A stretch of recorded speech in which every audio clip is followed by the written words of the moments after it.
तुम्ही जर का जाड असाल आणि तुम्हाला साडीमध्ये स्लिंग दिसायचं असेल ना, तर तुम्हाला शिफॉन, जॉर्जेट, क्रेप, सॅटिन अशासारख्या हलक्या अशा वजनाच्या आणि अगदी अंगावर बसणाऱ्या ज्या साड्या असतात ना, त्याच तुम्हाला वापरायच्या आहेत. आता यामध्ये तुम्हाला ना कॉटन, टिश्यू आणि ऑर्गान्झा यासारख्या ज्या साड्या असतात ना, त्या मात्र तुम्हाला वापरायच्या नाही आहेत. आता साडीचे रंग कोणते ते तुम्हाला सांगते. गडदचे रंग असतात ना, ते तुम्हाला निवडायचे आहेत. जसे की मरून असेल, bottle green, chocolate brown, royal blue किंवा अगदी काळा रंग. आणि अगदी ना एकरंगीच्या साड्या असतात ना, बारीक दिसण्यास ना तुम्हाला जास्त मदत करतात.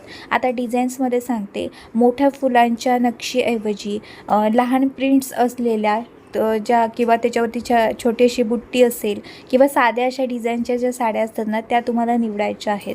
आता बॉर्डरचं सांगते. बॉर्डरमध्ये ना तुम्हाला अगदी पातळ काठ किंवा काठ नसलेली साडी यामध्ये तुम्हाला निवडायची आहे. आता तुम्ही जाड असाल आणि तुम्हाला स्लिम दिसायचं असेल साडीमध्ये, तर साडी कशी नेसायची यावरती ऑलरेडी व्हिडिओज आहेत, तर ते तुम्ही पाहू शकता. व्हिडिओ आवडल्यास नक्कीच व्हिडिओला लाईक करा. Thanks for watching. बाय.